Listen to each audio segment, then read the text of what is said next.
அனைவருக்கும் வணக்கம் பிள்ளைங்களா. அட்ட வீரட்ட தலங்கள் அப்படின்னு சொல்கிறது சிவனோட அற்புதமான ஒரு கோயில். சிவன் இந்த அட்ட வீரட்ட தலங்களில் 6வது ஸ்தலம் திருவழுவூர் அப்படிங்கிறது.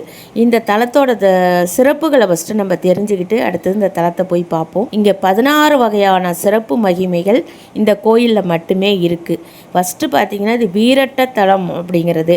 உள்ள பாத தரிசனம் அப்படின்னா சிவபெருமானுடைய உள்ளங்கால் பாதத்தை தரிசிக்கிற பாக்கியம் இந்த கோயிலில் இருக்கு. அன்னையின் இடுப்புல பார்த்தீங்கன்னா முருகர் அமர்ந்திருப்பது போன்று ஒரு கோலம். அதே போல பார்த்தீங்கன்னா அந்த கஜ சம்ஹார மூர்த்தியோட பின்பக்கத்தில் ஒரு ரகசியமான எந்திரம் பொறிக்கப்பட்டிருக்கிறது. மிகவும் சக்தி வாய்ந்தது. அதை இந்த கோவிலில் மட்டும்தான் நம்ம தரிசிக்கலாம். அடுத்தது ஐயனார் பிறந்த சேத்திரம். அடுத்தது சனி பகவானுக்கு ஏற்பட்ட ஊன தோஷத்தை நிவர்த்தி செய்த ஸ்தலம். அமாவாசை அன்னைக்கு இந்த கோயிலில் ரொம்ப சிறப்பு வழிபாடு நடக்குது பிள்ளைங்களா. அடுத்தது பார்த்தீங்கன்னா புத்திர தோஷ நிவர்த்தி தலம். அடுத்தது இந்த பில்லி சூனியம் ஏவல் போன்ற மந்திரவாத தோஷத்தை நிவர்த்தி செய்கிற தலம். அதற்கு ஒரு பெரிய கதையே இந்த கோயிலில் இருக்குது.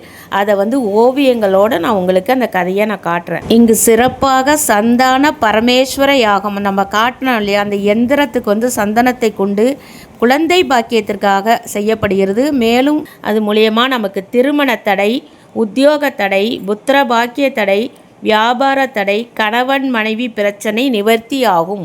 அற்புதமான ஒரு கோவில். அதோட முகப்பு பகுதியை தான் இப்போ நீங்கள் பார்த்துக்கிட்டு இருக்கீங்க. கோவிலுக்கு எதிர்க்கையே இந்த குளம் இருக்கிறது. சிவனுக்கும் நந்திக்கும் நடுவில் இருக்கக்கூடிய பஞ்ச பிரம்ம தீர்த்தம் தான் நீங்கள் பார்த்துக்கிட்டு இருக்கீங்க. இந்த கோயிலில் திருஞான சம்பந்தர், சுந்தரர், மாணிக்க வாசகர் போன்ற அடியார்கள் பாடல் பெற்ற ஸ்தலம் இது. அருணகிரிநாதரால் திருப்புகழ் பாடப்பெற்ற ஸ்தலம். கிருத்திவாச பெருமான் சுயம்பு மூர்த்தியாக சகஸ்ர லிங்க தரிசனம். ஒரே லிங்கத்தில் 1008 லிங்கங்கள் இருக்குது. இப்படி பல பெருமைகளை இந்த கொண்ட கோயில் என்ட்ரன்ஸே உங்களுக்கு இவ்வளோ பெருசாக இருக்குது பாருங்கள். வாசலில் நுழையக்குள்ளேயே பார்த்தீங்கன்னா எதுக்க பிள்ளையாருக்கு ஒரு குட்டி கோவில். அதாவது இந்த குளத்துக்கு அந்த பக்கம் தான் இது வரைக்கும் பார்த்தீங்க. இந்த பக்கத்தில் குளத்துக்கு எதுக்க விநாயகருக்கு ஒரு சின்ன கோயில், அந்த புறம் முருகருக்கு ஒரு சிறு கோயில் அமைச்சு அற்புதமாக வச்சுருக்காங்க.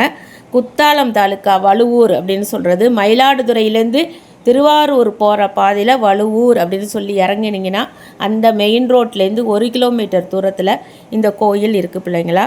அருள்மிகு இளங்கிளை நாயகி உடனுரை அருள்மிகு வீரட்டேஸ்வரர் சுவாமி திருக்கோயில் பிரார்த்தனை தலம் அப்படின்னு சொல்கிறது.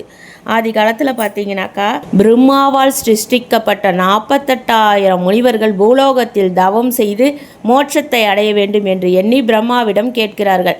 எங்களுக்கு பூமியில் ஒரு இடம் வேண்டும் என்று வேண்டினார்கள்.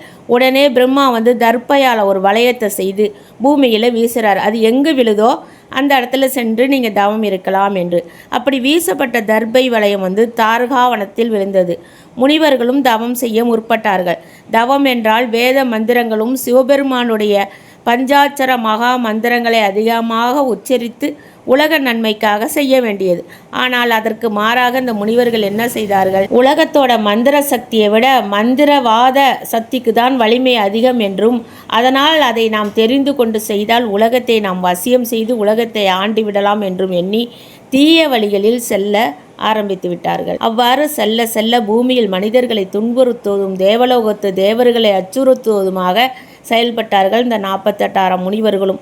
முனிவர்களின் அகம்பாவ செயலால் பயந்து போன தேவர்கள் கைலாயம்பதி என்ற சிவபெருமானை வேண்ட இவற்றை தடுத்து நிறுத்த வேண்டினார்கள். சிவபெருமான் பிச்சாடனராகவும் ஸ்ரீ மகாவிஷ்ணு மோகினி அவதாரம் எடுத்து தாரகாவனத்திற்கு வருகிறார்கள்.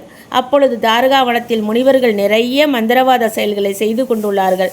அவர்களுக்கு உதவியாக அவர்களின் மனைவிகள் 48,000 பெண்களும் தீய செயல்களில் ஈடுபட்டு கொண்டுள்ளார்கள். அந்த நேரத்தில் மோகினியை கண்ட முனிவர்கள் தன்னிலை மறந்து பெண்ணோட அழகுல மயங்கி அவள் பின்னாலே சென்று விட்டார்கள். அங்கிருந்த பெண்கள் என்னானார்கள்? பிச்சாடனரோட அழகுல மயங்கி அவர்களும் அவர் பின்னால் சென்று விட்டார்கள். காலம் செல்ல செல்ல முனிவர்களால் மந்திரவாத செயல்களில் ஈடுபட முடியாமல் தடை ஏற்பட்டுள்ளது. நாம் ஏன் மயங்கி சென்று கொண்டிருக்கிறோம்?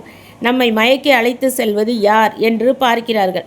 ஓ, வந்திருப்பது சிவனும் மகாவிஷ்ணுவும் என்று அறிந்து கொண்டு அதனால் கோபமுற்று முனிவர்கள் சிவபெருமானை நோக்கி மந்திரவாதம் செய்கிறார்கள். ஒன்றுமே பலிக்கவில்லை. நிறைவாக அபிச்சாரம் என்ற யாகம் செய்து யாகத்தின் வாயிலாக கஜாசுரன் என்ற பெயரோடு கூடிய அசுரனை உருவாக்கி ஏவல் மூலமாக அனுப்புகின்றனர். அது சிவபெருமான் என்று தெரியாத யானை அவரை விழுங்க வருகிறது. அப்பொழுது தனது வலது கரத்தில் உள்ள சூலத்தினால் யானையின் தலையில் வைத்தவுடன் யானை மதம் கொண்டு தன்னை யார் அனுப்பினார்களோ அவர்களை நோக்கியே ஓடி வந்து துரத்த ஆரம்பிக்கிறது.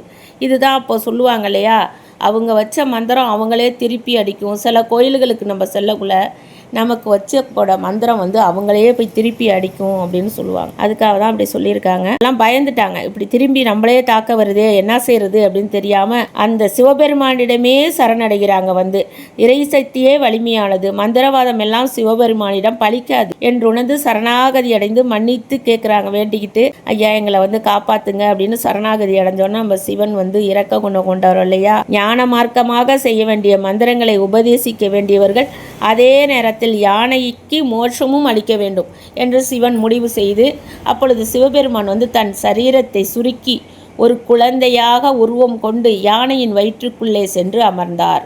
உலகம் இருண்டது. பார்வதி அன்னை கவலை வந்தது. சிவபெருமானை தரிசிக்க முடியவில்லை, உலகம் ஸ்தம்பித்து நிற்கிறதே என நினைத்து தம் குமாரனாகிய முருகனை இடுப்பில் தூக்கி கொண்டு கவலையோடு நிற்கிறாள் அன்னை. உடனே சிவபெருமான் யானையின் உள்ளிருந்து சம்ஹாரம் செய்து யானை தோலை போர்த்தி கொண்டு தாண்டவத்தில் ஊர்த்தவ தாண்டவம் என்று சொல்வார்கள் ஆடிக்கொண்டு காட்சி தந்தார். உடனே இடுப்பில் இருக்கும் முருகப்பெருமான் வந்து சொல்கிறார், தோ அப்பா வந்து விட்டார், சிவபெருமான் வந்து விட்டார் என்று. தாயே கவலைப்படாதீர்கள், வந்து விட்டார்கள் அப்பா என்று ஆறுதல் தந்தார். அந்த நேரத்தில் 48,000 முனிவர்களும் மந்திர உபதேசம் செய்த சிவபெருமான் ஞானமூர்த்தியாக அருள் பாலித்தார். இதனால் இச்சபை வந்து ஞான சபையாக போற்றப்படுகிறது. இருந்தாலும் கூட அவங்களுக்கு வந்து அந்த அகோர கோலத்தை பார்த்து ஒரு பயம் உமாதேவியாருக்கு. தன் பாதங்களை திருப்பி கொண்டு பயந்த நிலையில் அப்படி ஒரு ஓவியம்தான் இந்த தீட்டப்பட்டிருக்கிறது. சுவரில் ஒரு பகுதி முழுக்க வெறும் ஓவியங்களாகவே இருக்குது. பிள்ளைங்களா, அந்த அமாவாசை திதிக்கு கூட போய் சாமியை வழிபடலாம் என்று இருக்கிறேன்.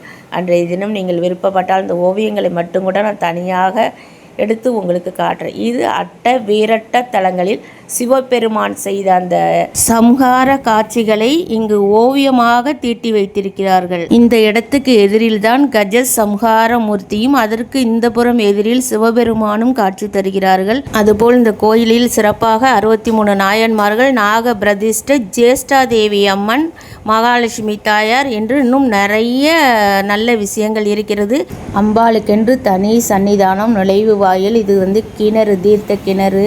அடுத்தது மூலநாதர் சிவன், அடுத்தது துர்க்கை வந்து பத்ரகாளி அம்மன் போல் சூலத்துடன் காணப்படுகிறார்கள்.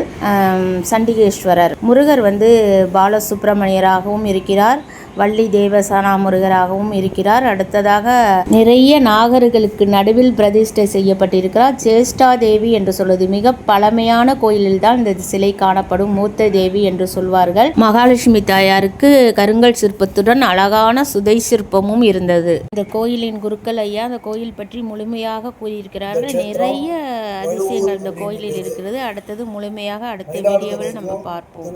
நன்றி. நான் உங்கள் சக்தி உமா.